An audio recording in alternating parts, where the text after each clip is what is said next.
is the moment then when you feel gremlins of hope crawl under the skin of poems to release verdant feelings of dreams still to be realized to celebrate women. Yes, Lebo will kiss you one by one to change the reality you see. You will dream poems in the basilicas of tomorrows of your new beginnings.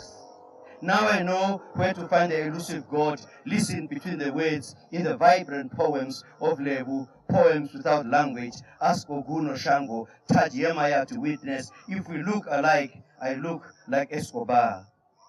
Within the syncopated music of oneness in the exile, whose border encloses us within the womb of a new day, here at the edge where beginnings meet and where ends meet, where forgotten memories return, then we realize you and us are one. Medellin is the womb of our birth as we trace birthmarks of poems in the pregnant moments of possibilities for you, Lebo.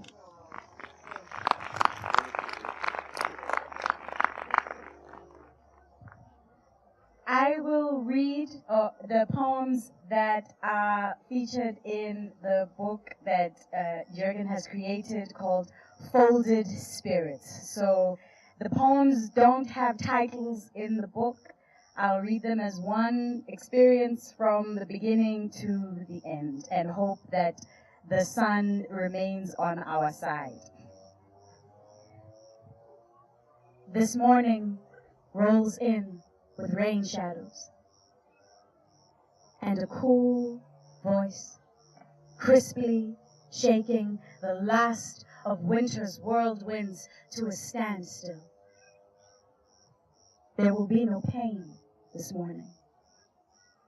It has been sucked into the sky from the other side of forever, where the ghosts of our former selves will bind their dreams from its sinew.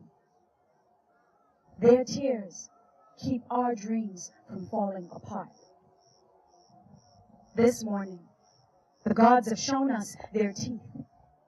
We grin and violently shiver into one another. Eyes closed, mouths open, hands tied to tomorrows and yesterdays and promises we may never, ever keep.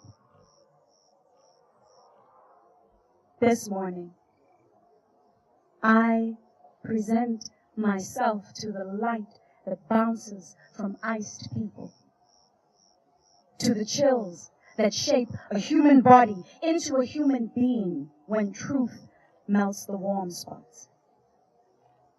To every person spinning in a moment forgotten except for the most searing touches of love, we are bare teeth glistening. Winter mornings, hoping that somewhere past forever, the world is listening.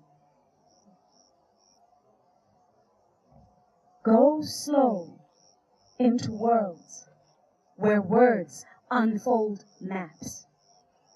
Find holes, make whole, steer clear of traps, see gaps. Steps steeped in insight, free flight, fright, break form, flow, fly, fall, crawl, creep, quietly feel fear, steal hope, slide out, trip up, slip away, skip over, flop down, flip through, hop on, bend. Pretend the mind is a friend. Don't forget to dismember memory. Remember to write what's left. Know that it binds you like wind blowing from inside. Even air has songs like you, never stopping. They just keep moving. I wore you today like a raggedy coat for the feel of how warm it used to be. I wore you beneath the tattered veil of night, far from the glare of stars or eyes. I wore you until touch reduced to the wetness of crumpled notes left in my tiny hand. I wear your scent into day, but I've never tasted your kiss. You are tattooed into hills of laughter and valleys of hopelessness. You stand at the mouths of volcanoes, pushing out from the center, bellowing into their fires. You are as hard as the hateful crust that protects our love, tender as a child's smile, alive. I've lost count of the number of women you have put inside me. They are white noise on a black screen, familiar tastes on a foreign tongue, unknown memories resting firmly in the lap of my brain. Sometimes I am them. I wonder if they sometimes dream of elephants, laugh in technicolor, and carry rivers in their hearts, remembering a day when the whole world changed color and they didn't know you anymore.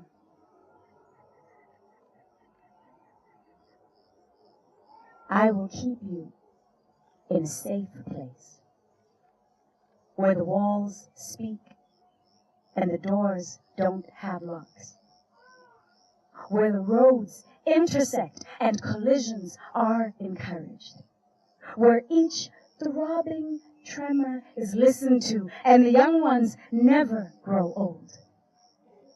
I will keep you in a safe place where hell is beneath your feet and heaven is in the sky, and the road you've walked is your guide. The sweat on your back, the cracks on your heels are plastered to the walls. The walls, they never shut up.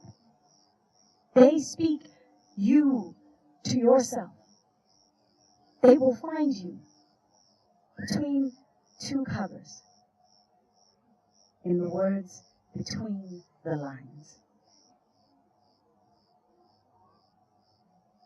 Fine black ash slips out of the hand like stories dancing on air, leaving stains on my nails and fingertips. Death's imprint has altered me. After the rains, green shoots pierce through smoky gray skin. The charred remains of the landscape's hair becomes food for a new coat. In death, there is life. There are as many ways to die as there are ways to live. Each time I die, what remains shapes what is still to be. If I could spend lifetimes learning how to clean all of my rooms, making my days look unlived, where would your laughter sit?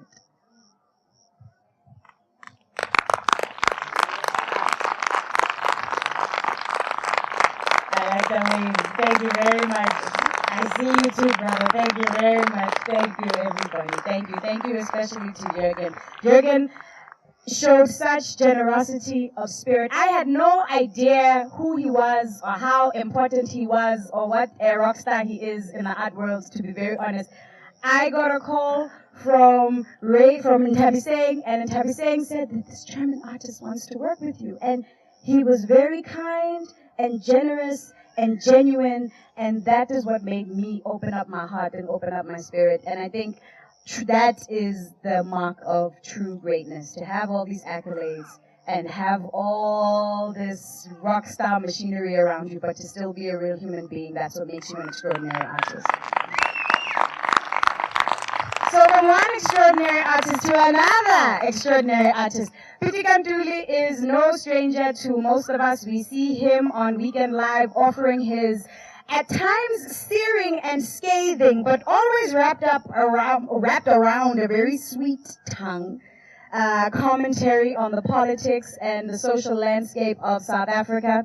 Pitika is an artist who wears many hats. We see him in one hat, but there are many different brains and many different selves underneath that beret. Pitika is an academic, he is a scholar, he is a writer, he's an educator, he is a sculptor, he is a performer, he is a poet. And I think we are very lucky because Pitika is, I think, my Josie is telling me that Pitika is standing on the edge of real international acclaim as a phenomenal sculptor. And I guess we've seen that hat today as we've traveled through this majestic garden. But now we get to see the other hat, the poetry hat. So please, ladies and gentlemen, join me in welcoming Pitika Ntuli. Thank you. It pays sometimes to bribe people. When I met the Jürgen, and I wanted to find out this pop star who really he is, it took me to discontinuity, paradox, and precision, an exhibition that he had abroad. I decided that as it is the spirit of Africa, I should dedicate a poem to Jürgen. Jürgen, in the grueling army of ideas, paradox is the general. Straight conversations have gone to seek newer worlds, departed abruptly without notice. Now truth masquerades as fact. Time remains captive in meaninglessness. Precision wears the wry smile at the whispering turn of the season. You follow with precision the rugged path of continuous discontinuity, exploring the movements of lines, spreading nuances of color in arid lands, seeking to communicate with eloquent and lucid tongues of fingertips, emotionscapes and spirit capes on gallery walls, viewed between vistas of faces, of eyes with wonder. You touch us with minimum strokes at the verge of dissolution, where fragile beauty wears the Mona Lisa smile hidden between line and color. There, at the meeting point of poetry and art, where literature touches the nerve center of music, we meet you with your mischievous smile. Our ears trace tracks of unfolding music of the spirit when eyes touch your drawings, when the retina of my eye kisses your abstract color, when night becomes a verdant field of memories. Jürgen.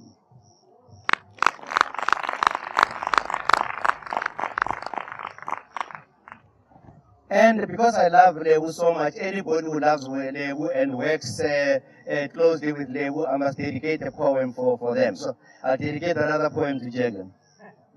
This one is not the title of the book. I only added one track.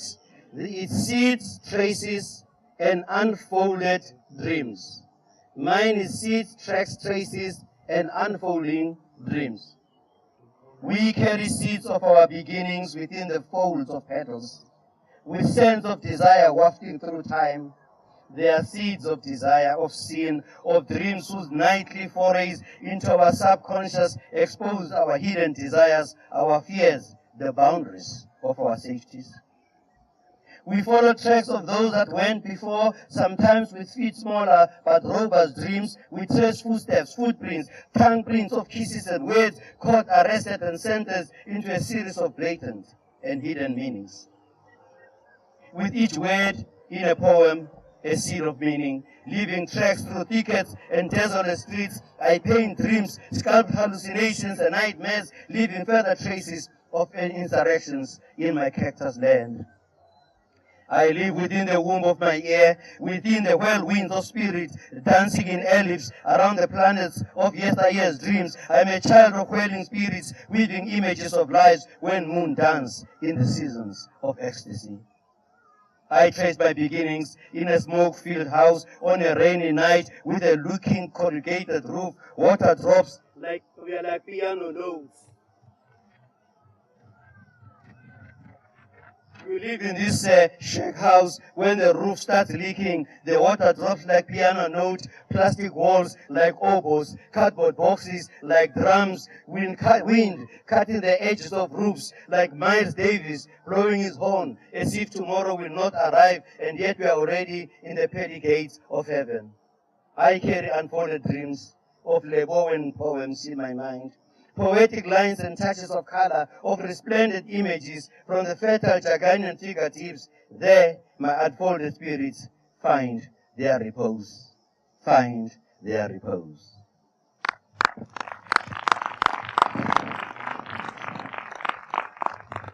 You know, I am a Pitika Ntuli Sompisi. I'm the master of the hyena. The hyena is my totem. When people say nasty things about hyenas, I feel uncomfortable. This is the part of a number of poems called insurrections. This is an insurrection of hyenas. It's a female hyena speaking. My sister and I plotted the kill. We went separate ways to meet on the plains. We picked a leg in Kudu. My sister initiated the chase. From the tall grass, I appeared at the Kudu at frightened high speed, tried to turn off balance. We caught it. Human called us scavengers. That's how our insurrections began. It was a lion that scavenged our kill. The jungle press with this electronic paparazzi has a one-tag mind. Eternal enemies, they called us. When we went to war with the lions, our matriarch challenged the male lion to duel in the plains in the plains. The lions peed on the ground, marking his territory. I pissed on the lion's pee to cancel the territorial claim. They called us scavengers. That's when our insurrection began.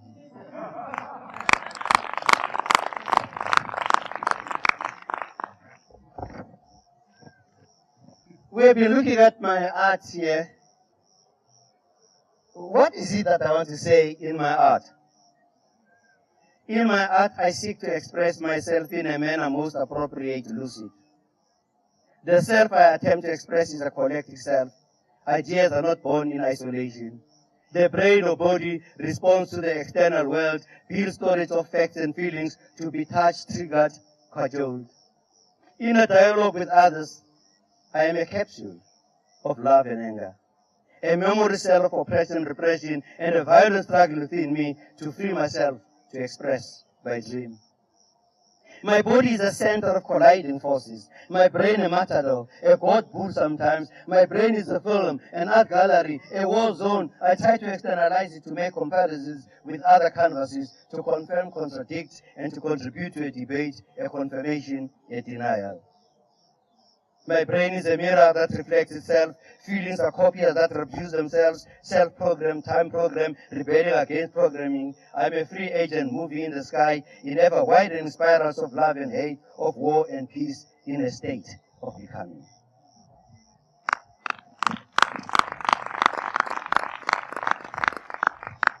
Now the insurrection of bones, not the hyenas. Slowly I followed the scent of invisible footsteps into the valley of death. I caught sight of fleeing flesh leaving a trail of putrid smells under the resplendent sun at noon in the season of the insurrection of bones.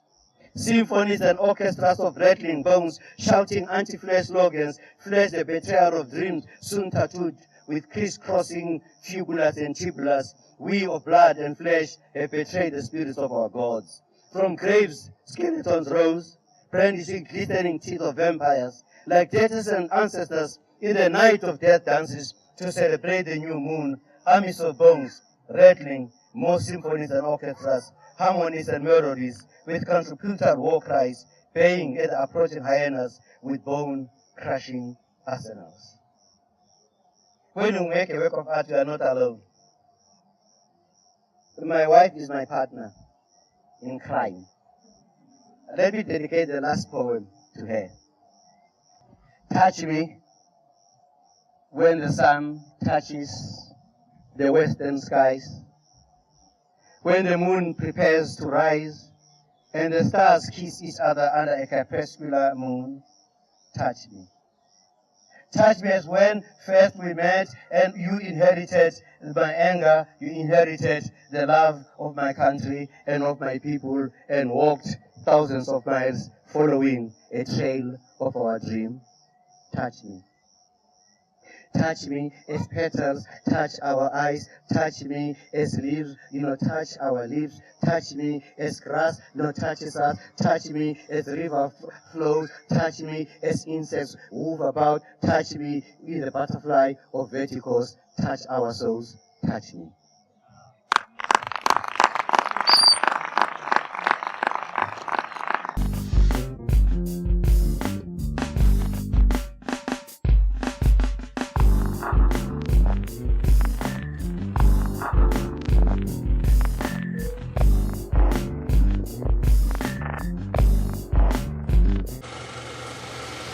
It's not